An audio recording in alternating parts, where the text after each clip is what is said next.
قال اللہ تعالی و تبارک فی القرآن المجید والفرقان الحمید فی شان حبیبہ مخبرا و آمرا ان اللہ و ملائکتہ یصلون علی النبی یا ایہا الذین آمنوا صلوا علیہ وسلموا تسلیما اللہم صلی علی سیدنا و مولانا محمد معدن الجود والکرم صلاۃ و سلام علیک یا سیدی یا رسول اللہ وعلی آلک و اصحابک یا حبیب اللہ۔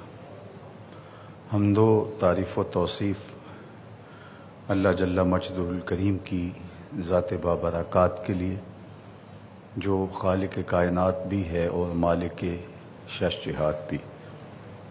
اللہ جل وعلا کی حمد و ثنا کے بعد رسول رحمت، شفیع معظم، نبی محتشم، حضور ختمی المرتبت، اللہ کے پیارے، امت کے سہارے، رب کے محبوب، دانائے غیوب، مالک رقاب امم، فخر عرب و عجم، والی کون و مکان، سیاہ لا مکان، سید انس و جاں، سرور لالا رخاں، نیر تاباں، سرنشین مہوشاں، ماہ خوباں، شہنشاہ حسینہ، تتمہ دوراں، سرخیل زہرہ جمالاں، جلوہ صبح ازل، نور ذات لم یزل، باعث تکوین عالم، فخر آدم و بنی آدم، نیر بطحا، رازدار ما اوحا، شاہد ما طغا، صاحب علم نشرہ، معصوم آمنہ، احمد مجتبیٰ، حضرت محمد مصطفیٰ صلی اللہ علیہ وآلہ وسلم کے حضور ناز میں اپنی عقیدتوں، ارادتوں اور محبتوں کا خراج پیش کرنے کے بعد واجب الاحترام، عالی مرتبت، محتشم، معتکفین اور پوری دنیا سے ہمارے ساتھ شامل اس پروگرام کو لائیو دیکھنے والے سامعین، آپ سب کو محبتوں برا سلام پیش کرتا ہوں۔ آج رمضان المبارک کی 21ویں شب ہے اور سیدنا امیر المومنین، خلیفۃ المسلمین، حضرت علی المرتضیٰ رضی اللہ تعالی عنہ کی شہادت 21 رمضان المبارک کو ہوئی۔ اس مناسبت سے آج انہی کے حوالے سے گفتگو عرض کرنے کی سعادت پائیں گے۔ اللہ تعالی زبان پر سچ جاری رکھے اور ہم سب کو حضرت سیدنا علی المرتضیٰ رضی اللہ تعالی عنہ کی روحانیت کی برکتیں نصیب فرمائے۔ آقا کریم علیہ السلام نے جب اعلان نبوت فرمایا تو جن 3 لوگوں نے سب سے پہلے اسلام قبول کیا، ان میں حضرت خدیجۃ الکبریٰ رضی اللہ تعالی عنہا، حضرت سیدنا علی المرتضیٰ رضی اللہ تعالی عنہ اور حضرت سیدنا صدیق اکبر رضی اللہ تعالی عنہ کا نام نامی اس میں گرامی آتا ہے۔ اس بات پر علماء کے اندر بحث موجود ہے کہ ان 3 میں سے سب سے پہلے کس نے قبول کیا، تو بہرحال جو تطبیق کی وہ بڑی خوبصورت ہے کہ خواتین میں سب سے پہلے حضرت خدیجۃ الکبریٰ رضی اللہ تعالی عنہا ام المومنین نے اسلام قبول کیا، اور مردوں میں سے سب سے پہلے حضرت سیدنا صدیق اکبر رضی اللہ تعالی عنہ نے اسلام قبول کیا، اور بچوں میں حضرت سیدنا علی المرتضیٰ رضی اللہ تعالی عنہ نے اسلام قبول کیا۔ حضرت علی المرتضیٰ رضی اللہ تعالی عنہ کی زندگی عظیمت بھری زندگی ہے۔ کعبے میں آپ کی ولادت ہوتی ہے اور مسجد میں آپ کی شہادت ہوتی ہے، اور یہ اعزاز پوری کائنات میں کسی اور کو نصیب نہیں ہوا۔ کسیرا میسر نہ شد این سعادت، بکعبہ ولادت بمسجد شہادت۔ حضرت سیدنا علی المرتضیٰ رضی اللہ تعالی عنہ حضور کے چچا زاد بھائی لگتے ہیں۔ حضور کی صاحبزادی سیدنا علی المرتضیٰ رضی اللہ تعالی عنہ کے نکاح میں ہے، اور سیدہ فاطمہ رضی اللہ تعالی عنہ کا نکاح حضرت سیدہ فاطمہ سلام اللہ علیہ کا نکاح حضرت سیدنا علی المرتضیٰ رضی اللہ تعالی عنہ سے بحکم ربی ہوا ہے۔ تو یہ ایسا اعزاز ہے جو انہیں حاصل ہوا، اور اتنی بڑی شان۔ پھر خلفائے راشدین میں چوتھے خلیفہ راشد قرار پائے۔ عشرہ مبشرہ میں آپ کا نام نامی اس میں گرامی شامل ہے۔ صحابی رسول بھی ہیں اور اہل بیت رسول میں بھی اس میں گرامی ہے۔ چادر تطہیر اور اہل کسا میں حضرت سیدنا علی المرتضیٰ رضی اللہ تعالی عنہ شامل ہیں۔ اعزاز و تکریم، وقار و عظمت، رفعت اور قربت رسول کا اعزاز جو سیدنا علی المرتضیٰ رضی اللہ تعالی عنہ کو حاصل ہوا، وہ انہی کا مقسوم ہے۔ آقا کریم علیہ السلام نے جو کلمات ارشاد فرمائے سیدنا علی المرتضیٰ رضی اللہ تعالی عنہ کے لیے، محبت برے کلمات، ان میں حضور کا جو ان کے ساتھ پیار ہے اس کو آپ ملاحظہ کر سکتے ہیں۔ حضرت نبی اکرم صلی اللہ علیہ وآلہ وسلم کا فرمان حضرت برا بن عازب رضی اللہ تعالیٰ عنہ سے مروی ہے کہ حضور علیہ السلام نے ارشاد فرمایا سیدنا علی المرتضیٰ رضی اللہ تعالیٰ عنہ کے لیے، انت منی و انا منکا، علی تو مجھ سے ہے اور میں تجھ سے ہوں۔ یہ کمال محبت اور بے پناہ الفت کے ثبوت کے لیے، اس کے بیان کے لیے بولا جاتا ہے۔ تو فرمایا علی تو مجھ سے ہے اور میں تجھ سے ہوں۔ حضرت نبی اکرم صلی اللہ علیہ وآلہ وسلم نے حضرت علی المرتضیٰ رضی اللہ تعالی عنہ کو اپنا بھائی قرار دیا۔ جیسا میں نے عرض کیا کہ وہ چچا زاد بھائی تھے حضور کے، یہ رشتہ تو موجود تھا ہی، لیکن جب مکہ سے لوگ ہجرت کر کے مدینہ المنورہ آئے تو حضور نے ایک مہاجر کو ایک انصاری صحابی کا بھائی بنا دیا، جسے مواخات مدینہ کہا جاتا ہے، تاکہ یہ مفلوق الحال لوگ اپنا گھر بار، بچے اور اپنا ساز و سامان چھوڑ کے آ گئے ہیں، تو یہاں آپ ان کے ساتھ کھڑے ہوں اور ان کے بھائی بن جائیں۔ تو ایک انصاری کو اور ایک مہاجر کو حضور نے بھائی بنا دیا۔ تو آخر میں حضرت علی المرتضیٰ رضی اللہ تعالی عنہ رہ گئے، جن کو کسی مہاجر کے ساتھ مواخات قائم حضور نے اس طرح نہیں فرمائی۔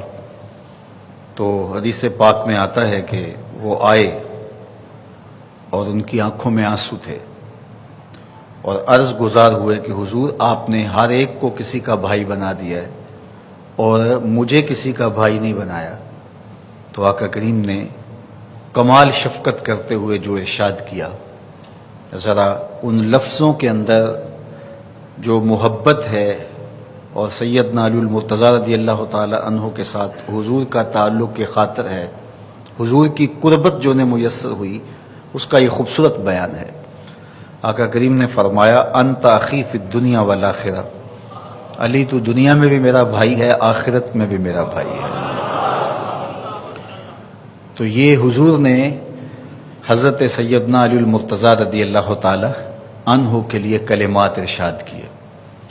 ایسا نہیں تھا کہ انصار مدینہ کی تعداد تھوڑی تھی اور مہاجرین کی تعداد زیادہ ہو گئی تھی، اور حضرت علی المرتضیٰ رضی اللہ تعالی عنہ کے لیے کوئی انصاری صحابی رہا نہیں تھا تو حضور نے کہا چلو میں تمہیں اپنا بھائی بنا لیتا ہوں۔ ایسا نہیں ہے، انصار موجود تھے، لیکن حضرت سیدنا علی المرتضیٰ رضی اللہ تعالی عنہ کے لیے حضور نے یہ اعزاز رکھا اور یہ انہیں عزت بخشی کہ فرمایا تو میرا دنیا میں بھی بھائی ہے، تو آخرت میں بھی میرا بھائی ہے۔ اللہ اکبر۔ سیدنا علی المرتضیٰ رضی اللہ تعالی عنہ کی شانیں اور عظمتیں اور حضور کے ساتھ ان کی محبتوں کے رشتے اتنے گہرے ہیں کہ ایک غزوے پہ سیدنا علی المرتضیٰ رضی اللہ تعالی عنہ تشریف لے گئے تو آقا کریم علیہ الصلوۃ والسلام ان کے لیے بے تابی کا اظہار کیا۔ آقا کریم ان سے اداس ہو گئے اور ہاتھ اٹھا کر کے حضور نے دعا کی۔ دعا کے لفظ دیکھیے، حضور یہ لفظ ارشاد فرماتے اور دعا فرماتے ہوئے حضور کے کلمات ملاحظہ کیجئے، اللہم لا تمتنی حتی ترینی علیہ، اللہ اتنی دیر تک مجھے آغوش موت میں نہ لے جانا جب تک میں ان آنکھوں سے علی کو نہ دیکھ لوں۔ اللہ اکبر۔ یہ حضرت سیدنا علی المرتضیٰ رضی اللہ تعالی عنہ کے ساتھ حضور کی محبت، اور حضرت علی المرتضیٰ رضی اللہ تعالی عنہ کی محبت کو لوگوں کے دلوں میں ڈالنے کے لیے آقا کریم نے متعدد جگہ پر، مقامات پر، مواقع پر ارشادات فرمائے تاکہ لوگوں کے دل میں آپ کی محبت راسخ ہو۔ حضرت برا بن عازب رضی اللہ تعالیٰ عنہ اور حضرت زید بن ارقم رضی اللہ تعالیٰ عنہ سے مروی روایت جو کہ بہت ساری کتب احادیث میں موجود ہے کہ مختلف مفہوم ہیں، الفاظ کا تھوڑا فرق ہے، بہرحال یہ حدیث بہت جگہ پہ موجود ہے کہ آقا کریم علیہ السلام نے حضرت علی المرتضیٰ رضی اللہ تعالی عنہ کے لیے یہ بات کہی جب غدیر خم کے موقع پر، یہ ایک کنواں تھا، وہاں حضور نے حضرت علی المرتضیٰ رضی اللہ تعالیٰ عنہ کا ہاتھ پکڑا اور ہاتھ پکڑ کے بلند کیا اور پھر لوگوں سے مخاطب ہو کر کے کہا الستم تعلمون انی اولا بالمؤمنین من انفسہم، کیا تم اس بات کو جانتے ہو کہ میں مومنوں کی جانوں سے زیادہ قریب ہوں۔ اللہ نے قرآن مجید میں نبی کی عظمتیں بیان کرتے ہوئے اور مومنوں کے ساتھ جو نبی علیہ السلام کا رشتہ ہے اس کو بیان کرتے ہوئے فرمایا النبی اولا بالمؤمنین من انفسہم وازواجہ امہاتہم، نبی علیہ السلام مومنوں کی جانوں سے ان کے زیادہ قریب ہیں۔ تو آقا کریم نے فرمایا تم اس بات کو جانتے ہو؟ تو قالوا بلا، سب نے کہا کیوں نہیں، آپ ہماری جانوں سے زیادہ قریب ہیں۔ پھر آقا کریم نے فرمایا الستم تعلمون انی اولا بکل مومن من نفسہ، کیا تم جانتے ہو کہ ہر مومن سے میں اس کی جان سے زیادہ قریب ہوں؟ تو قالوا بلا، انہوں نے کہا کیوں نہیں۔ پھر حضور نے ارشاد فرمایا اللہم من کنت مولاہ فعلی مولا، اے اللہ جس کا میں مولا ہوں اس کا علی مولا ہے۔ اللہم وال من والاہ، اے اللہ جو علی سے محبت کرتا ہے تو بھی اس سے محبت کر۔ وعاد من عاداہ، اور جو علی سے دشمنی رکھتا ہے تو بھی اس سے دشمنی رکھ۔ اللہ اکبر۔ فلقیہ عمر بعد ذلک، حضرت سیدنا عمر رضی اللہ تعالیٰ عنہ کی اس واقعہ کے بعد سیدنا علی المرتضیٰ سے ملاقات ہوئی تو انہوں نے تاریخ ساز جملہ کہا فقال له ہنیًا یا ابن ابی طالب، آپ نے کہا کہ اے ابن ابی طالب مبارک ہو، اصبحتا و امسیتا مولا کل مومن و مومنۃ، آپ نے صبح اور شام اس حال میں کی کہ ہر مومن مرد اور ہر مومن عورت کے، ہر مومنہ کے آپ ولی قرار پائے۔ تو سیدنا علی المرتضیٰ رضی اللہ تعالیٰ عنہ ہر مومن مرد اور مومنہ کے مولا قرار پائے، اور ان کی محبت ایمان ہے۔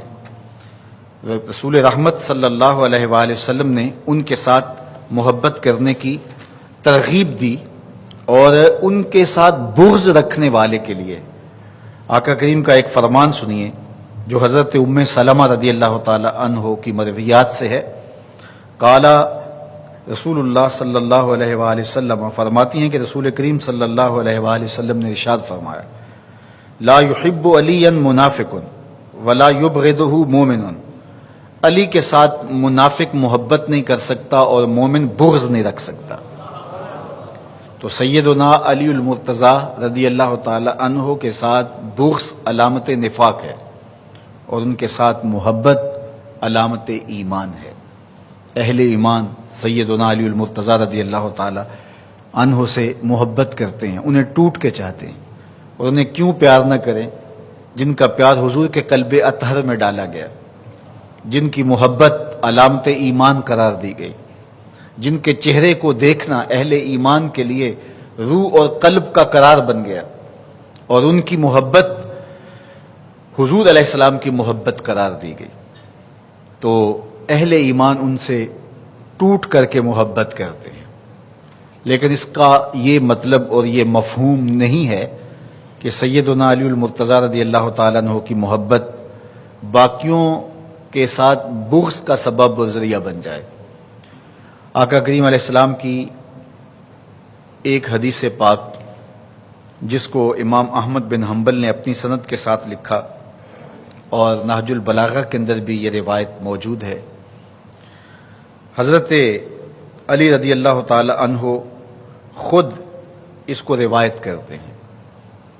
فرماتے ہیں قال رسول اللہ صلی اللہ علیہ وآلہ وسلم، کہ رسول کریم صلی اللہ علیہ وآلہ وسلم نے ارشاد فرمایا، فی کا مثل من عیسیٰ، اے علی تیری مثال حضرت عیسیٰ کی ہے۔ ابغضتہ الیہود حتی بہت امہ، حضرت عیسیٰ کے ساتھ بغض رکھا یہودیوں نے، یہاں تک کہ ان کی ماں پر گناہ کی تہمت لگا دی۔ قرآن مجید میں وہ واقعہ مذکور ہے کہ حضرت مریم سلام اللہ علیہا جب حضرت عیسیٰ کو گود میں اٹھائے ہوئے تھی تو وہ گھیرا ڈال کر کے آپ کے گرد جمع ہو گئے، یا اخت ہارون ما کان ابوک امرأ سوء وما کانت امک بغیہ، اور طرح طرح کی باتیں کرنے لگے۔ اور یہ بڑا مشکل وقت تھا حضرت مریم سلام اللہ علیہا پہ، اور وہ کہہ رہی تھی کاش کہ میں نسیم منسیہ ہو چکی ہوتی، اس وقت سے قبل آغوش موت میں اتر چکی ہوتی، میں بھولی بسری داستاں بن گئی ہوتی۔ اور وہ تانوں تشنیع کے تیر برساتے جا رہے ہیں۔ خیر اللہ نے حضرت مریم سلام اللہ علیہا کو کہا کہ اپنے بیٹے کی طرف اشارہ کیجئے، تو انہوں نے کہا کہ میں روزے سے ہوں، اور حضرت عیسیٰ کی طرف اشارہ کیا۔ رعونت اور تکبر سے بھرے ہوئے کفار بولے جو پنگوڑے کا بچہ ہے ہم اس سے اب بات کریں۔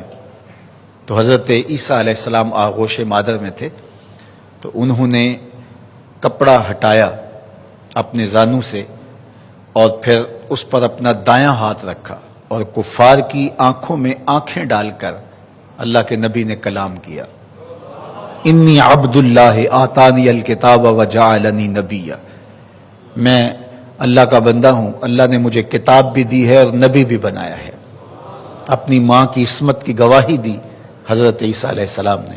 تو یہود گھیرا کر کے آگے تھے، حضرت عیسیٰ علیہ السلام کے ساری زندگی مخالف رہے، حتیٰ کہ ان کو شہید کرنے کے درپے ہوئے، اور ان کے گھر میں داخل ہوئے ان کو شہید کرنے کے لیے۔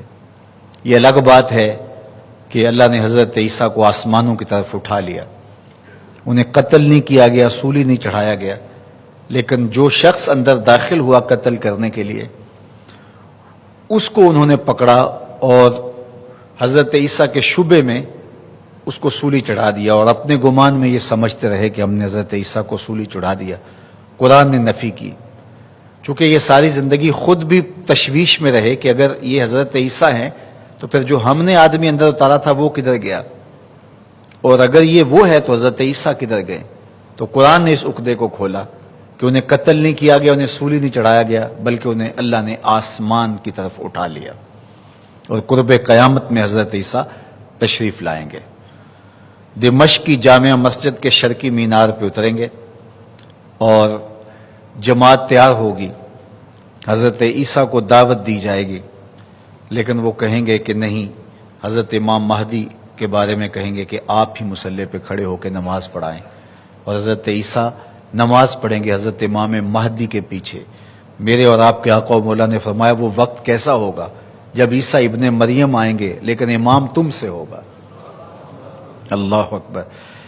تو حضرت عیسیٰ پر تہمت لگائی، حضرت عیسیٰ کے قتل کے درپے ہوئے، ان کی والدہ پہ تہمتیں لگائیں، ساری زندگی ان کی مخالفت کی، تو یہود شدت کے ساتھ حضرت عیسیٰ علیہ السلام کی مخالفت میں رہے۔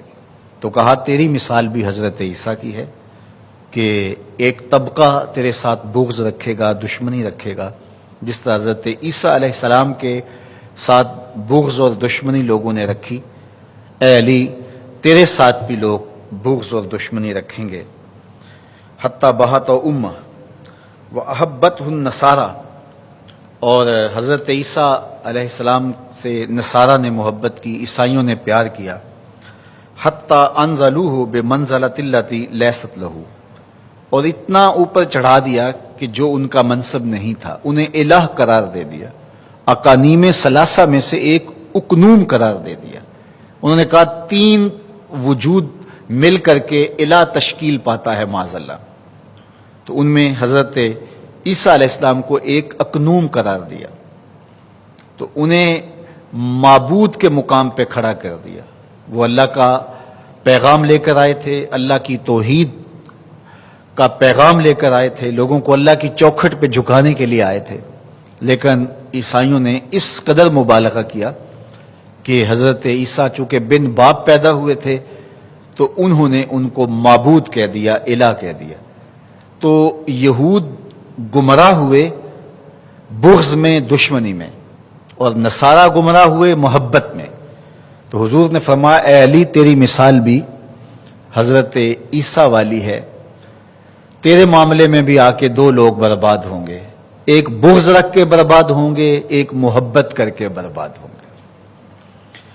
اب حضرت علی المرتضیٰ فرماتے ہیں ثم قال، پھر حضرت علی المرتضیٰ نے فرمایا کہ مجھے حضور نے جو کہا کہ یہلک فی رجلان، کہ علی تیرے معاملے میں بھی آ کے دو لوگ ہلاک ہو جائیں گے، دو طبقے ہلاک ہو جائیں گے، دو طرح کے افراد برباد ہو جائیں گے۔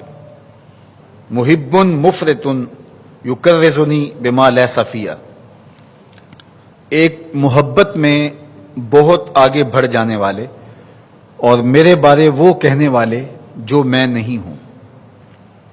حتیٰ کہ ایک طبقے نے حضرت علی المرتضیٰ رضی اللہ تعالی عنہ کو بھی الہ کے مقام پہ بٹھا دیا اور علی اللہ کا نعرہ لگایا۔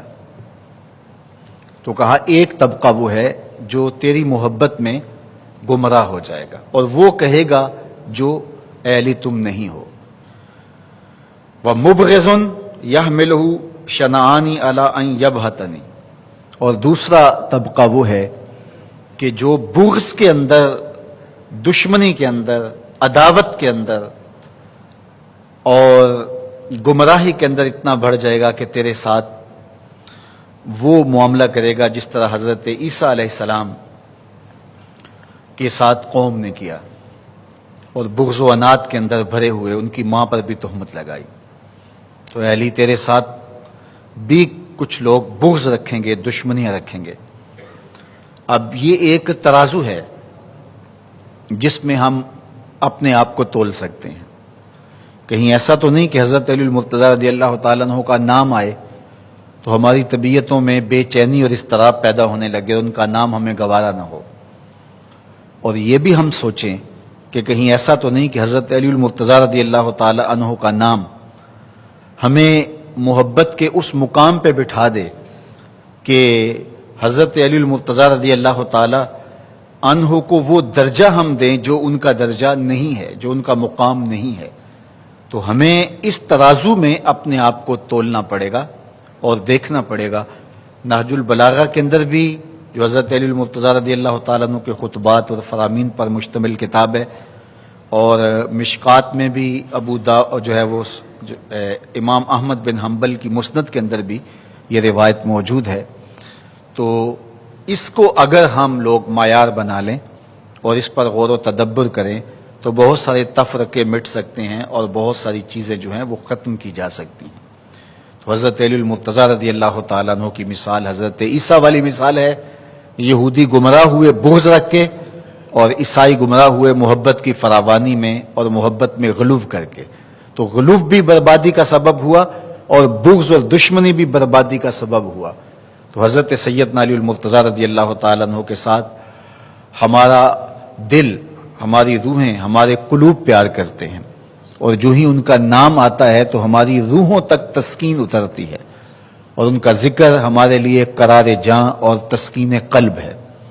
اور دوسری جانب حضرت علی المرتضیٰ رضی اللہ تعالی عنہ کی محبت اگر ہمارے سینوں کا نور ہے، ہماری روحوں کا قرار ہے، ہمارے باطن کا اجالا ہے اور ہمارے من کی تسکین کا سبب ہے، تو حضرت سیدنا علی المرتضیٰ رضی اللہ تعالی عنہ کے یاروں کی محبت، اصحاب رسول کی محبت، اصحاب ثلاثہ کی محبت، عشرہ مبشرہ کی محبت، مہاجرین و انصار کی محبت، حضور کے ہر غلام کی محبت ہمارے لیے قرار قلب اور تسکین جاں اور راحت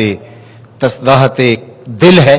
اس لیے ہمیں توازن رکھنا پڑے گا تاکہ جو ہے وہ ہم ادھر ادھر لڑک کر کے کہیں ایسا نہ ہو کہ گمراہی کے گڑھے میں جا گریں۔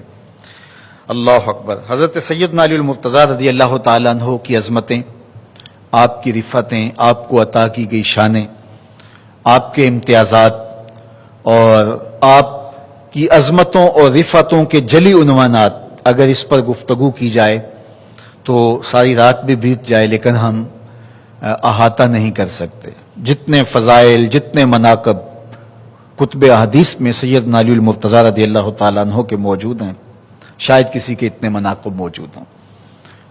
علماء نے، محدثین نے بہت احادیث جمع کی آپ کے مناقب پر، آپ کے فضائل پر، پھر آپ کو جو اللہ نے صلاحیتیں عطا کی تھیں، علم کا جو نور عطا کیا تھا، مدینۃ العلم کے دروازے قرار پائے، دار الحکمہ کے دروازے قرار پائے، اللہ نے ان کو جو شجاعت کا جوہر عطا کیا تھا، جو تیغ کے دھنی تھے، جتنے غزوات لڑے گئے ہیں، حضرت علی المرتضیٰ رضی اللہ تعالیٰ عنہ کی خدمات اگر دیکھیں تو جتنے کفار مقتول ہیں، ہر جنگ کا آپ نقشہ دیکھیں تو آپ کو ان مقتولین میں سے زیادہ حضرت علی المرتضیٰ کی تلوار سے تڑپتے ہوئے دکھائی دیتے ہیں۔ وہ تیغ ذوالفقار، اللہ اکبر، جب وہ تیغ بغاں نیام سے باہر آتی تو آوازہ بلند ہو رہا ہوتا، لا فتح الا علی، لا سیف الا ذوالفقار۔ اللہ اکبر۔ وہ سیدنا علی المرتضیٰ رضی اللہ تعالیٰ عنہ کی شانیں، حکمت، دانائی، عدل و انصاف۔ آپ کو جو دور ملا تو وہ انتہائی اس وقت انتشار کا زمانہ تھا، جس حکمت کے ساتھ، جس دانائی کے ساتھ امور سلطنت آپ نے نپٹائے ہیں، اور جو عرصہ آپ نے ان شورش اور ہنگاموں کے اندر اسلام کے احیاء کے لیے اور اسلام کی سربلندی کے لیے جو وقت آپ نے گزارا ہے، ان مشکلات پر جس حکمت اور جس دانائی کے ساتھ قابو پایا ہے، چونکہ فتنے پورے زور پر تھے جب حضرت علی المرتضیٰ رضی اللہ تعالی عنہ تخت خلافت پہ بیٹھتے ہیں، تو جن دانائیوں کے ساتھ، جن حکمتوں کے ساتھ، جس بصیرت کے ساتھ، جس حکمت عملی کے ساتھ، جس سیاست کے ساتھ حضرت علی المرتضیٰ نے ان فتنوں پہ قابو پایا، اگر حضرت علی المرتضیٰ کی جگہ کوئی اور ہوتا تو آج جو ہے وہ یہ شکل نہ ہوتی جو ہم دیکھ رہے ہیں۔ اگرچہ ان فتنوں کے اثرات بد آج بھی امت پر موجود ہیں اور امت تشتت و افتراق میں موجود ہے، لیکن وہ اس کا حجم کتنا بڑا ہوتا اگر حضرت علی المرتضی رضی اللہ تعالیٰ عنہ اس موقع پہ موجود نہ ہوتے۔ اللہ نے آپ کو دانائی، بصیرت، معاملہ فہمی کا جو نور عطا کیا تھا وہ آپ کا حصہ تھا۔ آپ کے اقوال حکمت اگر ہم دیکھیں تو حضرت علی المرتضی ایک بہترین مدبر کے طور پہ ہمارے سامنے آتے ہیں۔ انسانی زندگی کے رویے کتنے خوبصورت ہونے چاہیے اور ہمیں معاملات میں کس طرح ہونا چاہیے، ہمارا خلق کے ساتھ اور خالق کے ساتھ تعلق و ربط کیا ہونا چاہیے، عاقل ہمارے مخاطبین ہوں، بے وقوفوں سے ہمارا پالا پڑے تو ہمارا رویہ اور طرز معاشرت اور طرز زندگی کیا ہونا چاہیے، یہ حضرت سیدنا علی المرتضی رضی اللہ تعالیٰ عنہ سے سیکھا جا سکتا ہے۔ میں آخر میں آپ کے بصیرت افروز اور حکمت سے بھرے ہوئے کچھ اقوال آپ کے سامنے رکھنا چاہوں گا، اور وہ کہتے ہیں کہ نمونہ ایک بہت بڑے ڈھیر سے ایک نمونے کے طور پہ وہ چند آپ کے اقوال حکمت جس سے آپ کو اندازہ ہو سکے، اور پھر ان اقوال کی روشنی کے اندر ہم اپنی زندگی کے شب و روز کو بھی مرتب کر سکیں۔ سیدنا علی المرتضی رضی اللہ تعالیٰ عنہ کا انداز دیکھیے اور ان کی حکمت بری باتیں سنیے۔ آپ نے بڑی خوبصورتی کے ساتھ ایک بات ارشاد فرمائی کہ خالط الناس مخالطتاً ان متم ماہ بقو علیکم۔ آپ نے فرمایا کہ لوگوں کے ساتھ تمہارا رہنے کا رویہ کیا ہونا چاہیے، تمہارا انداز معاشرت کیا ہونا چاہیے۔ زندگی تو گزارنی ہے تو کس طرح سے تم لوگوں کے ساتھ زندگی بسر کرو، تو فرمایا لوگوں کے ساتھ تمہاری زندگی اس خوبصورتی کے ساتھ گزرے کہ جب تم لوگوں کے درمیان رہو تو لوگ تمہارے ساتھ رہنا اعزاز و تکریم سمجھیں، تمہارے ساتھ رہنا ان کے لیے خوشی و مسرت کا سبب ہو، اور اگر تم انتقال کر جاؤ تو وہ تمہاری کمی کو محسوس کریں اور تڑپ اٹھیں تمہاری جدائی سے اور رونے لگیں تمہارے مفقود ہونے سے۔ تو کہا اگر تم موجود ہو تو تمہاری موجودگی ان کے لیے خوشی کا سامان ہو، راحت کا سبب و ذریعہ ہو، اور اگر تم انتقال کر جاؤ تو وہ تمہیں یاد کر کے روئیں اور تمہاری کمی شدت کے ساتھ محسوس ہو۔ ایسے لوگ بھی ہوتے ہیں کہ جو موجود ہوتے ہیں تو ان کی موجودگی کا کوئی احساس نہیں ہوتا کہ کوئی ہے، اور چلے جاتے ہیں تو ان کی کمی واقع نہیں ہوتی۔ تو جب موجود ہوں تو آپ کے دم سے خوشیاں پھیلیں، آپ خلق خدا کے لیے نافع ہوں، آپ کا وجود خیر کا سبب ہو، اور آپ جب چلے جائیں تو آپ کی کمی شدت سے محسوس ہو، آپ کا جانا ایسے ہو جس طرح کلیجہ نکل گیا ہے، جس طرح سینے سے دل نکل گیا ہے، جس طرح زندگی بجھ سی گئی ہے۔ نہ یہ کہ لوگ کہے خاص کم جہاں پاک، کوئی بات نہیں فلاں تھا وہ چلا گیا، ایک کان سے سنا دوسرے کان سے نکل گیا، کوئی ارتعاش ہی پیدا نہیں ہوا قلب کے اندر، کوئی ہلچل ہی نہیں مچی کہ کون گیا ہے دنیا سے۔ تو کہا کہ اس طرح دنیا سے رہو، دنیا پہ رہو کہ تمہارا رہنا محسوس ہو اور تمہارا رہنا لوگوں کے لیے نافع ہو، تمہارا وجود مسرتیں بانٹتا ہو، خوشیاں دیتا ہو، اور جب تم دنیا سے جاؤ تو تمہاری کمی محسوس کی جائے، لوگ اداس ہو جائیں، جی نہ لگے، زمانہ اداس ہو جائے تمہارے جانے سے۔ وہ کسی نے کہا تھا دنیا اتے بندیاں رکھ تو ایسا بین کھلون، دنیا اتے بندیاں رکھ تو ایسا بین کھلون، تو ہووے تے جگ ہسے تو جاویں تے دنیا دلوں کی رون۔ تو یہ حضرت علی المرتضی رضی اللہ تعالی عنہ کہ اس قول کا ہی ترجمہ میاں صاحب نے کیا۔ حضرت سیدنا علی المرتضی رضی اللہ تعالی عنہ کا ایک قول حکمت اور دیکھیے، فرماتے ہیں کہ اذا قدرت ان عدوک فجعل الفقر عنہ شکرا للقدرت علیہ، جب تو دشمن پر قابو پالے، کوئی تیرے مخالف کھڑا ہو، تجھے نقصان پہنچانے کے درپے ہو، ہر وقت اس کی طرف سے تجھے خطرہ لاحق رہتا ہو، پھر اللہ تجھے یہ طاقت دے دے، توانائی دے دے کہ تو اس دشمن کے اوپر قابو پالے، تو یہ کتنی بڑی بات ہے۔ جس نے ناک میں دم کر رکھا ہو، جو لمحہ لمحہ رکاوٹیں کھڑا کرتا ہو، جو اذیتیں تیرے راستے کے اندر پھیلا دیتا ہو، جان چھوٹی اس دشمن پر غالب آ گئے، قابو پا لیا، تو اس پر اللہ کا شکر ادا کرنا چاہیے تو حضرت علی المرتضیٰ رضی اللہ تعالیٰ عنہ فرماتے ہیں کہ شکر ادا کرنے کا طریقہ کیا ہوگا؟ ذرا غور کیجئے. جو دشمن تیرے لیے اذیت کا سبب بن جائے اور وہ دشمن ہر وقت تیری زندگی کو اجیرن بنا کے رکھے، اللہ تجھے توفیق دے کہ تو اس دشمن پر قابو پا لے اور دشمن پر غالب آ جائے، تو تیرے اوپر لازم ہے کہ پھر تو شکر ادا کرے. تو کہا کہ شکر ادا کرنے کا طریقہ کیا ہے؟ اللہ اکبر. یہ طریقہ مولا علی بتاتے ہیں. کہا کہ جب تم کسی دشمن پہ قابو پا لے تو پھر طریقہ شکر کا یہ ہے کہ تو اس دشمن کو معاف کر دے. معاف کر دینا بہترین انداز شکر ہے. کتنی حکمت سے، بصیرت سے بھری ہوئی بات ہے. اور میرے اور آپ کے آقا و مولا کی سیرت اگر دیکھیے تو جو جان کے دشمن تھے، فتح مکہ کے دن حضور نے فرمایا بتاؤ میں تمہارے ساتھ کیا سلوک کروں؟ تو انہوں نے کہا کہ آپ کریم باپ کے کریم بیٹے ہیں، ہم آپ سے خیر کی توقع رکھتے ہیں. اور انہیں یہ تھا کہ بہت نرمی بھی کی گئی تو کم از کم یہ تو ہوگا ہمیں شہر بدر کیا جائے گا. تو میرے اور آپ کے آقا و مولا نے فرمایا اذهبوا انتم الطلقاء، جاؤ تم سارے آزاد ہو. آج میں تمہیں وہی کہوں گا جو میرے بھائی یوسف نے اپنے بھائیوں سے کہا تھا، لا تثریب علیکم اليوم. بھائی تھر تھر کانپ رہے تھے کہ پتہ نہیں اب کیا ہونے والا ہے ہمارے ساتھ. اور سیدنا یوسف علیہ السلام نے کہا کہ جاؤ میں نے تمہیں معاف کیا، اللہ تمہیں معاف کرے. حالانکہ جو انہوں نے سلوک کیا تھا وہ کتنا دردناک تھا. ایک معصوم بھائی کو کنویں میں پھینک دیا، پھر اللہ نے ان کو وہاں سے نکالا، مالک ابن زغر کی قید سے مصر کے بازار تک پہنچے، پھر بکتے ہوئے محل میں آئے، پھر وہاں سے قید تنہائی کاٹی، اذیتیں گوارا کی، اور پھر مصر کے تخت پہ آج پہنچے.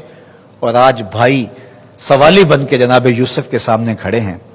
تو حضرت یوسف علیہ السلام ان سے پوچھتے ہیں کہ جب انہوں نے کہا کہ ہمارے اوپر صدقہ بھی کیجئے، ہمارا باپ بوڑھا ہے اور وہ پہلے ہی ایک بھائی کے صدمے سے اذیت میں مبتلا ہے، اب بنیامین بھی آپ کے پاس آ گئے تو ہمارے پہ رحم کیجئے. جب رحم کی بھیک مانگنے لگے تو حضرت یوسف علیہ السلام نے کہا کہ تم جانتے ہو کہ تم نے اپنے بھائی کے ساتھ کیا کیا؟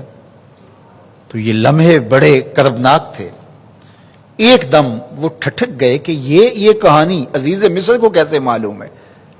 یہ تو ہمارے بھائیوں کے درمیان کہانی، ہم نے اپنے باپ کو بھی بتائی کہ باپ سے جدا کرنے والے یوسف کو ہم لوگ تھے، اور یہ عزیز مصر کیا بول رہے؟ کہا تم جانتے ہو کہ تم نے اپنے بھائی کے ساتھ کیا کیا تھا؟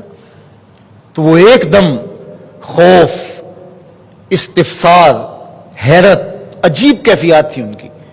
اور کبھی جناب یوسف علیہ السلام کو دیکھتے، کبھی انہیں تاریک کنواں یاد آتا، اور اپنے بھائی کو جب پھینک رہے تھے وہ منظر آنکھوں کے سامنے گھوم جاتا.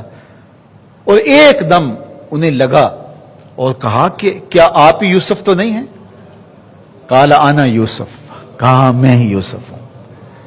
اللہ اکبر. اب جس بھائی کو پھینکا تھا آج عزیز مصر کی شکل میں ان کے سامنے تھا، تو ان کا رواں رواں کانپ رہا تھا کہ اب ہمارے ساتھ ہونے والا کیا ہے. تو حضرت یوسف علیہ السلام نے انتظار بھی نہیں کروایا کہ اچھا تمہیں بتاتا ہوں تمہارے ساتھ کیا کرنا ہے. اس کرب سے بھی نہیں گزارا، اس تکلیف سے بھی نہیں گزارا. کہا تم نے جو کیا سو کیا، جاؤ تم آزاد ہو، میں یوسف تمہیں معاف کرتا ہوں اور اللہ سے بھی تمہاری معافی کا طلبگار ہوں. تو حضرت علی المرتضیٰ فرماتے ہیں کہ جب تم قابو پالو دشمن کے اوپر تو شکر کا بہترین انداز کیا ہے کہ تم اسے معاف کر دو. اللہ اکبر. سیدنا علی المرتضیٰ رضی اللہ تعالیٰ عنہ کے اقوال حکمت اگر ہم دیکھیں تو ایک بڑی خوبصورت بات انہوں نے زہد کے حوالے سے کہی ہے.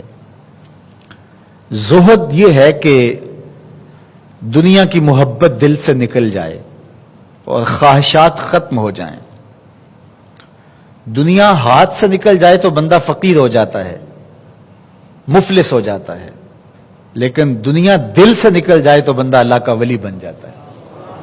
خواہش دنیا ختم ہو. ضرورت دنیا تو موجود ہے، پینے کے لیے پانی ہمیں چاہیے ہے، کھانے کے لیے ہمیں کھانا چاہیے ہے، لباس چاہیے ہے، رہنے کے لیے مکان اور دیگر ضروریات زندگی ہمیں چاہیے ہیں. لیکن جب یہ خواہشات بن جاتی ہیں اور خواہشات سے آگے بڑھ کے جنون کی حد تک انسان کو چاہنے لگ جاتا ہے تو پھر وہ گمراہیوں کے گڑھوں میں گر جاتا ہے، پھر حلال حرام کی تمیز بھی اٹھ جاتی ہے۔ تو دولت ہاتھ سے نکل جائے، ہاتھ سے نکلے تو بندہ مفلس ہوتا ہے، لیکن دل سے نکلے تو پھر مفلس نہیں ہوتا، پھر اللہ کا ولی بن جاتا ہے۔ اب غنا، دنیا کی محبت کو دل سے نکال دینا، زہد اختیار کرنا، زاہد دنیا بن جانا، یہ کیا ہے؟ تو سیدنا علی المرتضیٰ رضی اللہ تعالی عنہ کا اس حوالے کے ساتھ قول حکمت دیکھیے، کتنی خوبصورت آپ نے اس کی تشریح کی۔ حضرت سیدنا علی المرتضیٰ فرماتے ہیں افضل الزہد اخفاء الزہد، سب سے افضل زہد یہ ہے کہ زہد کو بھی چھپایا جائے، زہد اس طرح اختیار کیا جائے کہ زہد وجہ تشہیر نہ بنے کہ میں جی تارک دنیا ہوتا ہوں، تارک دنیا ہونے کے باوجود بھی اس کو مخفی رکھا جائے چونکہ اس کے معاملے قلب انسانی سے ہیں۔ تو یہ بہترین زہد کی شکل ہے۔ تو اس ایک 3-4 حروف اور 3-4 لفظوں کا یہ حضور کا قول ذرا دیکھیے، یہ زندگی کی کتنی بڑی حقیقت کو بیان کرتا ہے کہ ہم دنیا میں رہ کر کے دنیا کی ضرورتوں سے اپنے آپ کو جوڑے بھی رکھیں گے، لیکن ہمارا دل خدا کی یاد سے غافل نہیں ہوگا اور زہد کا حقیقی روپ ہمیں میسر ہوگا۔ اور یہ بہترین زہد ہے کہ آپ زہد بھی اختیار کریں اور زہد اختیار کرنے کی ریاکاری سے بھی بچیں اور اس کو بھی مخفی رکھیں اس انداز سے کہ جو ہے وہ کسی کو معلوم نہ ہونے پائے۔ حضرت شیخ شبلی کا وجود کچھ فربا تھا، تو کسی نے کہا کہ آپ فربا وجود رکھتے ہیں، تو شیخ شبلی فرمانے لگے کہ ہماری روح نے رب سے اتنے مخفی انداز سے پیار کیا ہے کہ جسم کو پتہ نہیں لگ چلا، جسم کو پتہ نہیں لگ سکا اور جسم فربا ہوتا چلا گیا، اور کہا کہ روح نے اس گہرائی سے اور اس اخفاء کے ساتھ رب سے پیار کیا ہے۔ تو حضرت سیدنا علی المرتضیٰ رضی اللہ تعالیٰ عنہ کا یہ قول کہ بہترین زہد اخفاء زہد ہے۔ آپ نے ایک اور بات کی غنا کے حوالے سے، دولت مندی کے حوالے سے، کہ غنا کیا ہے، دولت مندی کیا ہے۔ تو سنیے ذرا آپ کا قول، اشرف الغنا ترک المنا، بہترین غنا کیا ہے؟ جائیدادیں زیادہ ہوں، کاروبار زیادہ ہوں، بینک بیلنس بہت سارا ہو۔ کون بندہ سب سے بڑا دولت مند ہے؟ جس کے پاس جو ہے وہ دنیا کی فلاں فلاں فلاں فلاں نعمتیں ہوں، وہ ٹاپ 10 میں شمار ہوتا ہو تو وہ سب سے بڑا غنی کہلائے گا، سب سے بڑا دولت مند صاحب ثروت کہلائے گا؟ نہیں، سیدنا علی المرتضیٰ رضی اللہ تعالیٰ عنہ فرماتے ہیں کہ اشرف الغنا، سب سے اشرف افضل بہترین غنا اور دولت مندی وہ ہے ترک المنا، کہ آرزویں ختم کر دی جائیں۔ جب آرزویں اور تمنائیں ختم ہو جائیں گی تو پھر انسان جس حالت میں بھی ہوگا وہ غنی ہوگا۔ تیری آرزو ہے کہ ہو میری دعا پوری، اقبال کہتا ہے تیری آرزو ہے کہ ہو میری دعا پوری، میری دعا ہے کہ تیری آرزو بدل جائے۔ تیری دعا ہے کہ ہو میری آرزو پوری، میری دعا ہے کہ تیری آرزو بدل جائے۔ تو جب آرزو ہی بدل گئی تو زندگی کا حسن نصیب ہو گیا، ورنہ جتنا بھی مل جائے انسان صابر شاکر نہیں رہتا۔ فرمایا ابن آدم کو اگر 2 وادیاں مل جائیں سونے کی تو وہ آرزو کرے گا کہ تیسری بھی میسر آ جائے۔ کھرب پتی ہونے کے باوجود نفس کی کمینگی ختم نہیں ہوتی۔ اور بہترین غنا کیا ہے، اشرف الغنا کیا ہے؟ کہ انسان کا دل تمناؤں سے خالی ہو جائے، آرزوؤں سے دل خالی ہو جائے۔ جو مل گیا تو ٹھیک، نہ ملا تو پھر بھی ٹھیک۔ وہ کسی گاڑی کے پیچھے لکھا تھا مل جائے تو روزی، نہ ملے تو روزہ۔ تو یہ اگر کیفیت نصیب ہو جائے کہ یار اگر مل جائے تو یا اللہ تیرا واہ واہ شکر ہے کہ تو نے مجھے دے دیا، اور اگر نہ ملا تو کہا مالک تیرا شکر ہے تو مجھے صبر عطا کرنا۔ حضور سے کہا گیا، اللہ نے اپنے محبوب سے کہا محبوب اگر تو چاہے تو یہ بتہا مکہ سونے اور چاندی کے بنا دیں۔ تو فرمایا جب یہ، تو حضور علیہ السلام نے اپنے رب سے عرض کی کہ مالک میں تو چاہتا ہوں ایک دن کھانا ملے اور ایک دن فاقہ کاٹوں۔ جس دن کھانا ملے تیرا شکر ادا کرو، جس دن فاقہ کاٹے اس دن صبر کرو۔ تو بہترین غنا کیا ہے کہ انسان کے دل سے آرزوؤں کا اور تمناؤں کا نکل جانا۔ سیدنا علی المرتضی رضی اللہ تعالیٰ عنہ نے اپنے بیٹے حضرت امام حسن رضی اللہ تعالیٰ عنہ کو ایک نصیحت فرمائی۔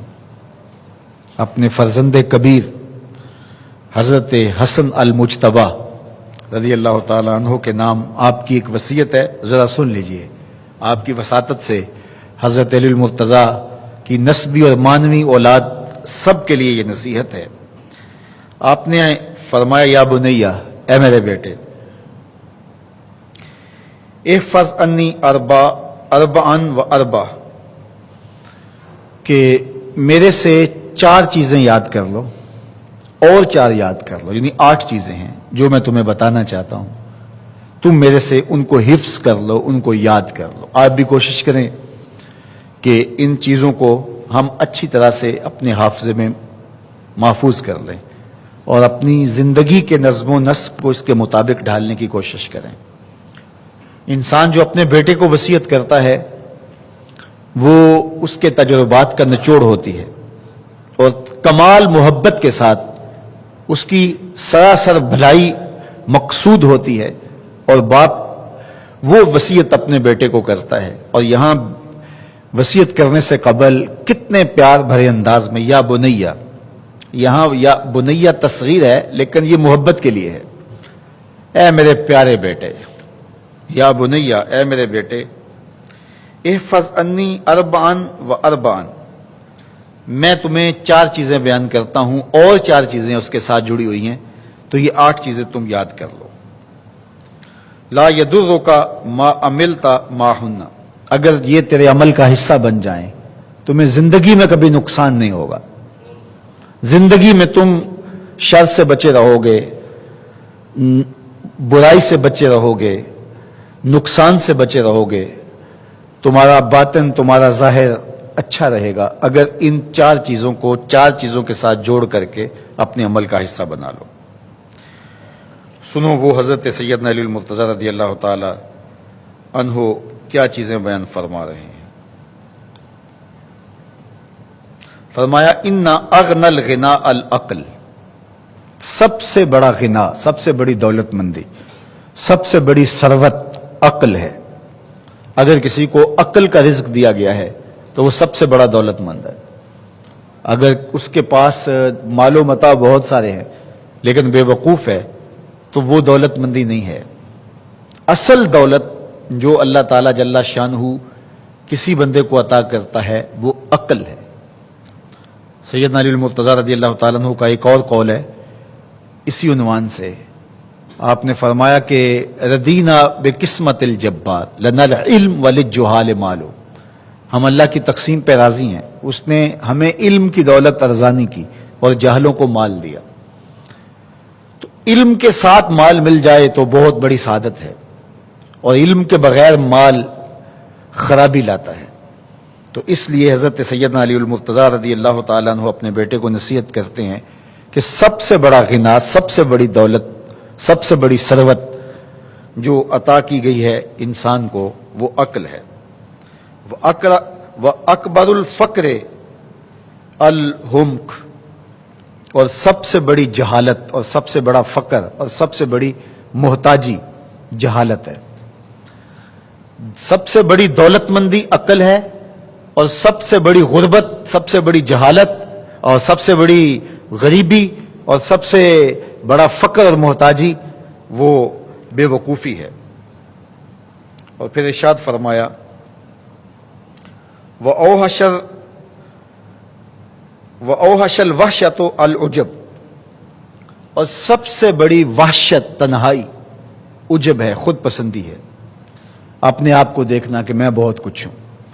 جو شخص اپنے آپ کو دیکھتا رہتا ہے اور وقت اپنے آپ کو ہی لوگوں کے سامنے پیش کرتا رہتا ہے بنا سنوار کے، وہ تنہا ہو جاتا ہے۔ لوگ اس کی ان خوبیوں کا بھی انکار کر دیتے ہیں جو خوبیاں واقعتاً اس کے اندر موجود ہوتی ہیں۔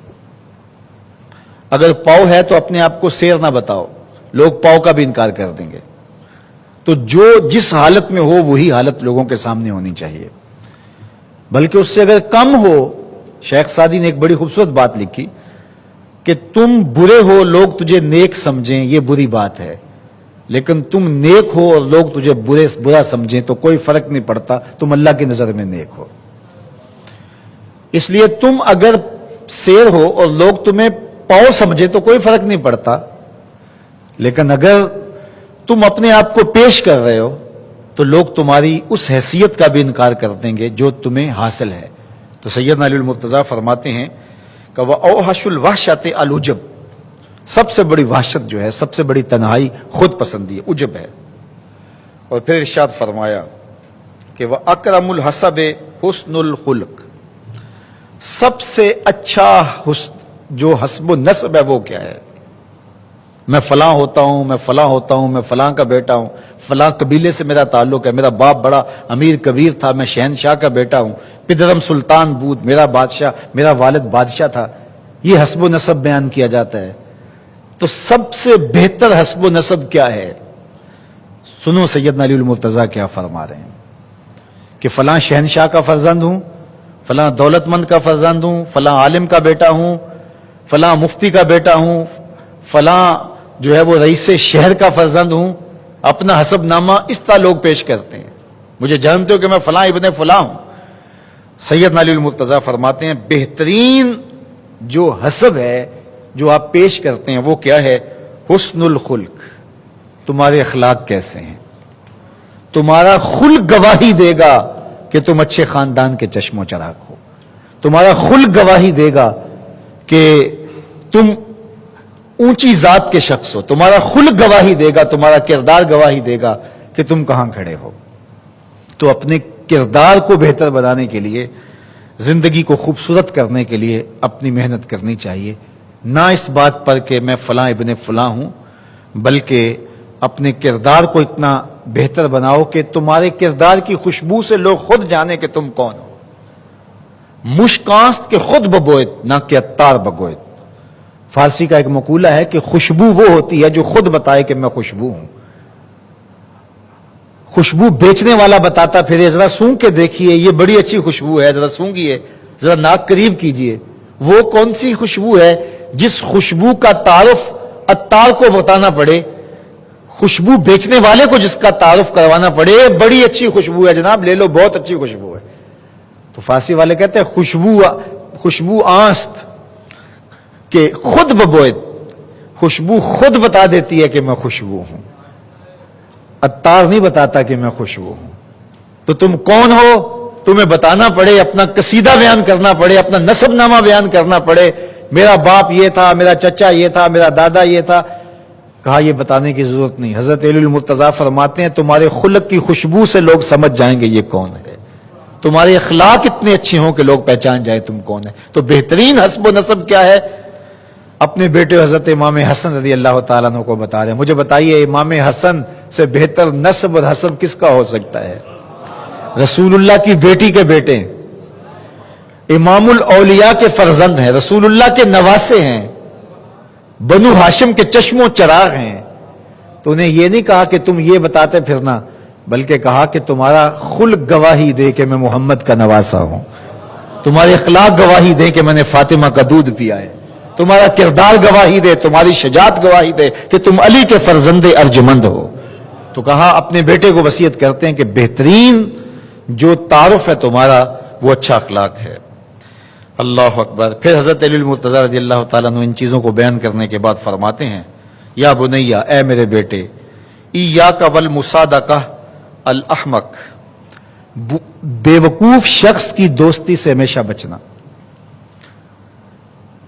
بے وقوف شخص کی دوستی سے ہمیشہ پرہیز کرنا، کبھی بھی بے وقوف سے دوستی نہ لگانا. فَإِنَّهُ يُرِيدُ أَن يَنْفَعَكَ فَيَضُرُّكَ، وہ تمہارا دوست تمہیں نفع پہنچانا چاہے گا لیکن تمہیں نقصان پہنچا دے گا. وہ دل سے چاہے کہ تمہیں نفع پہنچائے لیکن اپنی جہالت کی وجہ سے، اپنی بے وقوفی کی وجہ سے تمہیں نفع نہیں پہنچا سکے گا، تمہیں نقصان پہنچا دے گا. ہمارے کہا جاتا ہے کہ بے وقوف دوست سے دانا دشمن اچھا ہے، تو وہ اسی قول کا ترجمہ ہے اسی کا مفہوم ہے۔ آپ نے اپنے بیٹے حسن کو یہ نصیحت کی، یہ نصیحت پلے باندھنے، اور کبھی بھی جاہل اور بیوقوف سے دوستی نہ رکھیں، اس سے رویہ اچھا رکھیں، سلوک اچھا کریں، اس کے لیے خیر کا ذریعہ بنیں آپ۔ یہ مطلب نہیں کہ بیوقوف کو آپ سلام بھی نہ کریں، لیکن دوستی، اعتماد آپ اس پہ نہیں کر سکتے، اس لیے کہ دوستی ایک بہت بڑا رشتہ ہے۔ تو بیوقوف کی دوستی سے فرمایا گریز کرنا ہے، اس لیے کہ وہ تمہیں فائدہ پہنچانا چاہے گا نیتاً، لیکن تمہیں فائدہ پہنچا نہیں سکے گا، تمہیں الٹا نقصان پہنچائے گا۔ دوسرا فرمایا وَإِيَّاكَ وَمُصَادِقَةَ الْبَخِيلِ، اور بخیل سے کبھی بھی دوستی نہ لگانا، یہ بھی میں تمہیں وصیت کرتا ہوں۔ کیوں؟ فَإِنَّهُ يَبْعُدُ عَنْكَ أَحْوَجَ مَا تَكُونُ إِلَيْهِ، اس لیے کہ جب تجھے انتہائی ضرورت کا وقت آئے گا تو وہ تجھ سے دور ہٹ جائے گا۔ بخیل آدمی جس کی فطرت میں بخل رکھا گیا ہے وہ کبھی بھی تیرے کام نہیں آ سکتا۔ جب بھیڑ بنے گی، اوکھا وقت آئے گا تو وہ کبھی بھی تیرا ساتھ نہیں دے گا، اور تو اس پہ توقع لگائے ہوئے ہوگا کہ میرا دوست ہے اور اوکھے ویلے میرے کام آئے گا، لیکن اوکھے ویلے وہ کام نہیں آئے گا۔ تو بخیل سے دوستی کا رب نہیں رکھنا، اس لیے کہ مشکل کے وقت میں وہ تیری مدد نہیں کر پائے گا۔ تیسری بات ارشاد فرمائی وَإِيَّاكَ وَمُصَادَقَةَ الْفَاجِرِ، بدکار شخص سے کبھی دوستی نہ رکھنا، برے شخص سے کبھی دوستی کا رشتہ نہ جوڑنا۔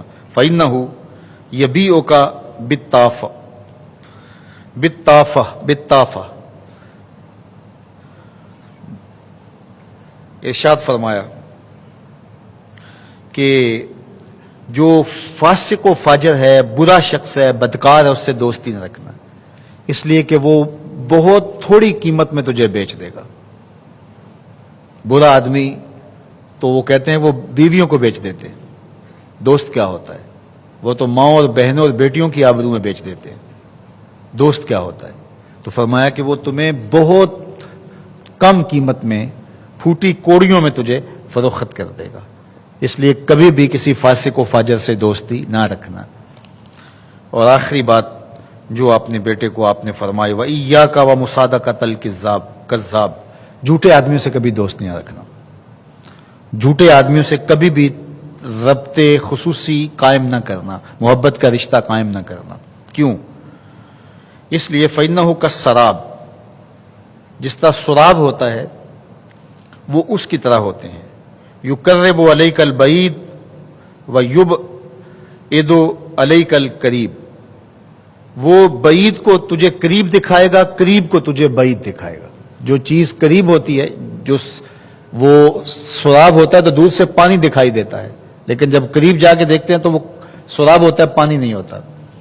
تو کہا وہ بھی سراب کی طرح ہوتا ہے، کذاب، جھوٹ بولنے والا، جو تجھے وہ نقشہ کھینچے گا جو ہوگا نہیں، تجھے وہ چیزیں بتائیں گا جو نفس العمل میں نہیں ہوں گی، اور تو ایک مغالطے میں مارا جائے گا۔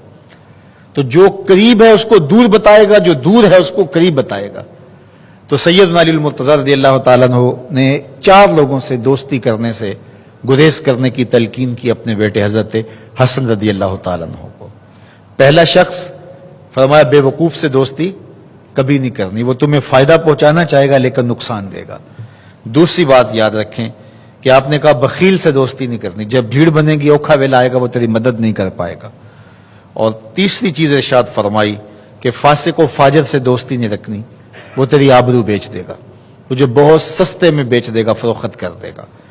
اور چوتھی چیز ارشاد فرمائی کہ جھوٹے سے دوستی نہیں رکھنی، جھوٹا آدمی تجھے قریب والی چیزیں دور دکھائے گا، دور والی چیزیں قریب دکھائے گا، اور تو مغالطے میں مارا جائے گا۔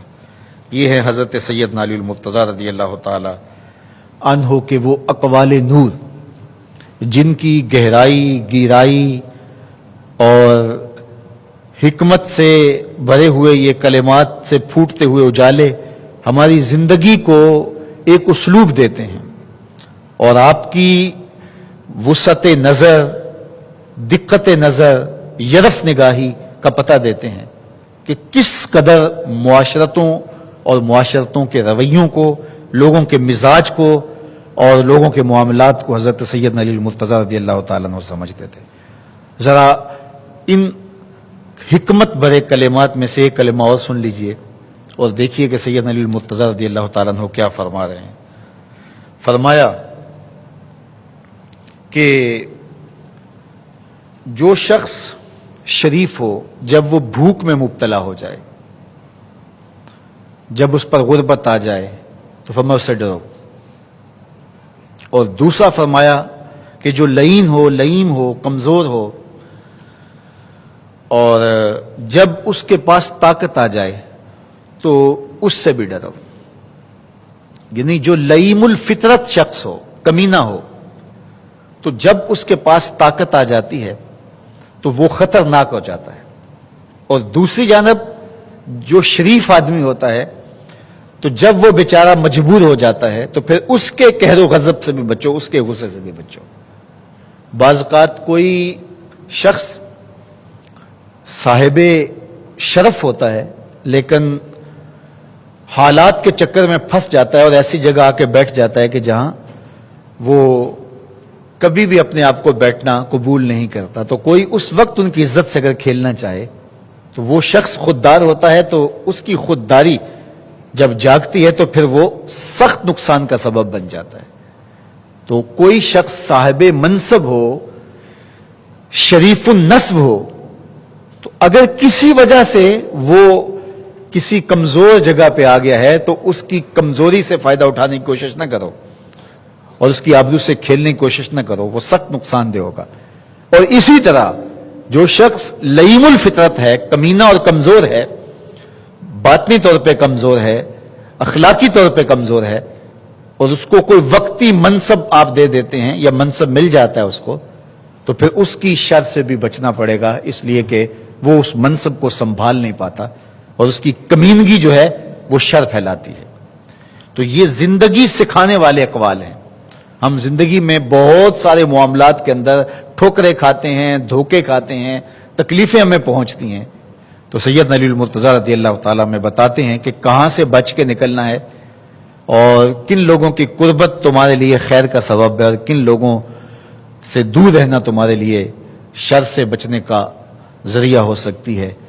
تو آج 21 رمضان المبارک کی شب کو، جو کہ پاک رات بھی ہے، سیدنا علی المرتضیٰ رضی اللہ تعالیٰ عنہ کا تذکرہ نور ہمارے لیے تسکین قلب اور راحت جاں اور قرار باطن کا سبب ہوا۔ ہم ان کی زندگی کے مختصر حالات پر بھی ایک اجمالی سا تذکرہ سننے سنانے کا موقع پایا، اور آپ کی زندگی کا نچوڑ، آپ کے اقوال حکمت جن کے ذریعے سے ہم اپنی زندگیوں میں خوبصورتیاں لا سکتے ہیں، وہ بھی آپ کے سامنے رکھا۔ اللہ تعالیٰ جل شانہ ان کے مزید درجے بلند فرمائے۔ ان کو جو شانیں دی گئی ہیں وہ وراء الورا ہیں، اور ان کی عظمتوں اور ان کی رفتوں کا کوئی کنارہ ہی نہیں ہے۔ ہم ہیچ مداں کیا ان کے بارے میں کچھ بیان کر سکتے ہیں، اور ہم ہوتے کون ہیں کہ ہم یہ دعویٰ کر سکیں کہ ہم ان کے بارے میں بہت کچھ جانتے ہیں۔ ہمارے علم سیدنا علی المرتضیٰ رضی اللہ تعالی عنہ کی دہلیز کے پڑے ہوئے ذروں سے بھی جو ہے وہ کہیں کم ہیں۔ اللہ نے ان کو بصیرت کا جو نور دیا، علم کے جو اجالے دیے، اور جن عظمتوں کے مقام پہ انہیں فائز المرام کیا، علم کا یہ روشن چراغ اور باب مدینہ العلم اور باب دار الحکمہ اور داماد رسول زوج بطول ابو الحسنین حضرت علی المرتضیٰ رضی اللہ تعالیٰ عنہ 19 رمضان المبارک کو عبد الرحمن ابن ملجم ایک بدبخت کے خنجر سے زخمی ہوئے، اور 21 رمضان المبارک کو آپ کا وصال با کمال ہو گیا، آپ کی شہادت ہوئی۔ جب ابن ملجم کو پکڑ کے لایا گیا تو اس کا رنگ فک تھا اور خوف سے اس کے آنسو بہہ رہے تھے، تو حضرت سیدنا علی المرتضیٰ رضی اللہ تعالیٰ عنہ نے اپنے بیٹوں سے کہا کہ اس کو قید میں ڈال دو، اور جو یہ کھانے کے لیے مانگے اس کو دو، اور جو اس کی ضرورت ہے اس کو پورا کرو۔ اور اس نے میرے اوپر وار کیا ہے، اگر میری اس سے شہادت ہو جاتی ہے اور تم اسے قتل کرنا چاہو تو ایک ہی وار سے قتل کرنا، اس کو تکلیف نہ دینا، ہاتھ پاؤں نہ کاٹنا۔ اللہ اکبر۔ اور پھر 21 رمضان المبارک کو سیدنا علی المرتضیٰ رضی اللہ تعالیٰ عنہ کی شہادت ہوئی، اور کوفہ میں ہی نجف اشرف کے مقام پر آپ کو دفن کیا گیا، سعادتوں اور برکتوں اور رحمتوں کا یہ بہت بڑا حوالہ سپرد خاک ہوا، لیکن ان کی تعلیمات، ان کا پیغام، ان کی روحانیت کے پھیلے ہوئے اجالے آج بھی پوری کائنات کو اپنے جلوہ میں لیے ہوئے ہیں۔ اللہ تعالیٰ ان کی برکتیں، ان کے وجود سے پھوٹتی ہوئی ضیائیں اور ان کی تعلیمات کے نورانی جلوے ہم سب کا مقسوم فرمائے اور دنیا آخرت کی بہاریں ہماری زندگی میں اتار دے۔ پوری دنیا پر ہمیں دیکھنے والے اور آپ سب لوگ، میں آپ سب سے مخاطبت کرتے ہوئے آپ کی دعاؤں کا طالب بھی ہوں اور آپ سے مرکز مصطفیٰ فیز 2 کے لیے بھرپور تعاون کا اور مدد کا بھی طالب ہوں۔ اللہ کے فضل سے، توفیق الہی سے، یہ مرکز مصطفیٰ فیض اول جس میں آپ تشریف فرما ہیں 10 سال کی مسلسل کوششوں کے بعد پایہ تکمیل کو پہنچا اور ہر طرح سے آبادیاں، برکتیں اور رحمتیں اللہ تعالیٰ جل شانہ نے اس مرکز کو نصیب فرمائیں۔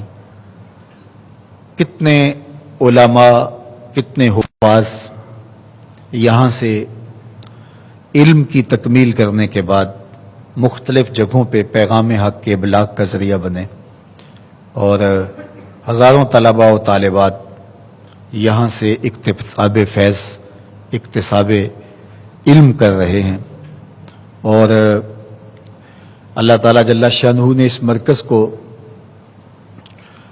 پوری دنیا کے لیے رشد و ہدایت کا مرکز بنایا ہے۔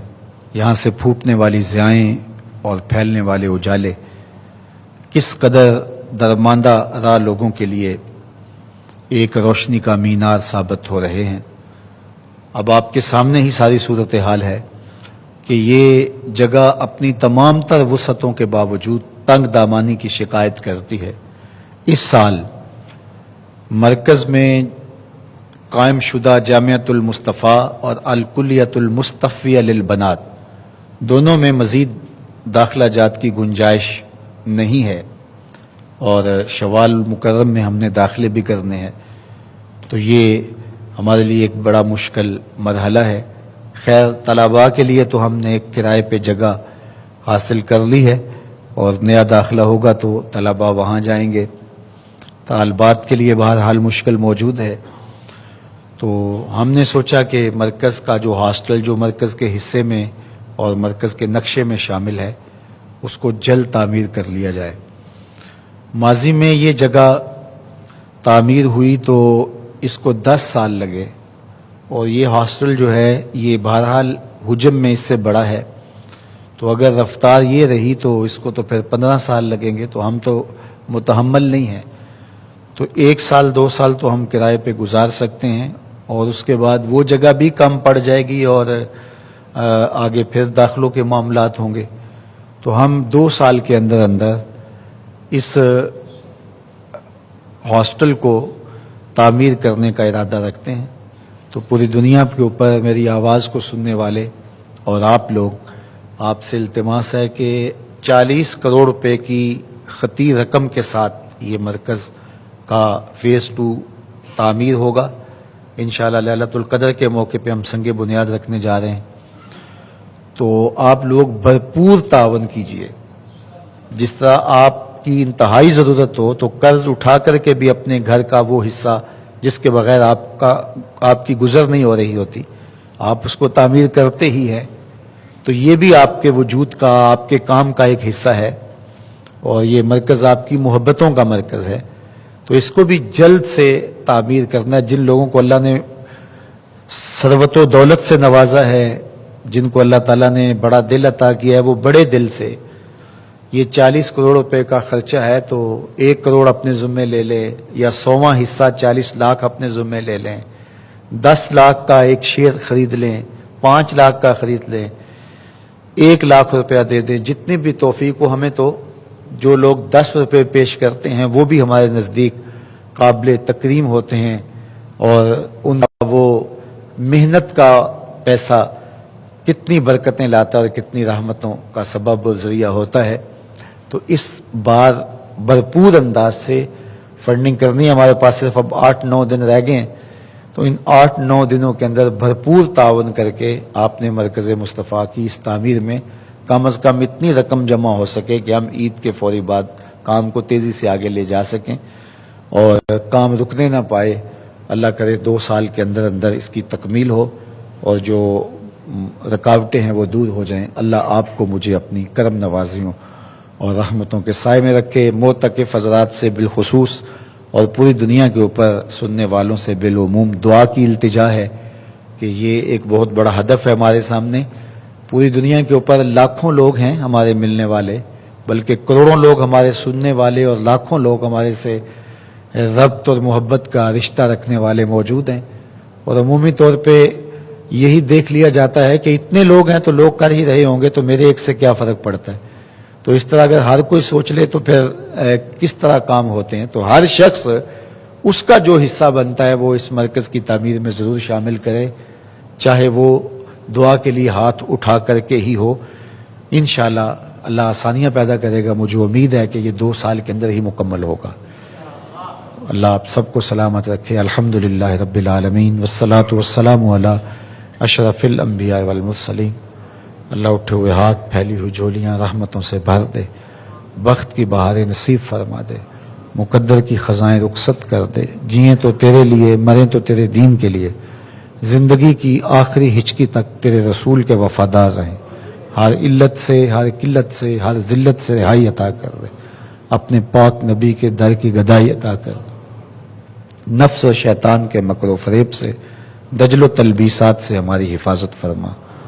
اللہ تو کریم ہے، ہم سب کے حال پہ رحم فرما، باطن ستھرے کر دے. جتنے لوگ آئے ہیں سب کو خیر عطا کر دے. پوری دنیا کے اوپر جو بیٹھ کے ہمیں سن رہے ہیں، اللہ اپنے کرم سے سب کے گھروں میں برکتیں ڈال دے. اللہ سب کی حاجات کو پورا فرما. اس مرکز کو بہت جلد تعمیر کے مراحل سے گزار کے تکمیل کی منزل تک پہنچا دے. مرکز مصطفیٰ فیز اول میں جن لوگوں نے اپنا مال پیش کیا، اللہ ان کا قبول فرما. اور جو فیز 2 میں مرحلہ ثانی میں اپنی محبتیں پیش کرنے جا رہے ہیں، اللہ ان کو اتنا دینا کہ کمی واقعہ نہ ہونے پائے. خزانہ غیب سے ہماری مدد فرمانا، خزانہ غیب سے ہماری مدد فرمانا. اللہ ہمیں اپنی رحمتوں سے مالا مال فرمانا. وصلی اللہ تعالی علی نبی الامین وآلہ وسلم. انشاءاللہ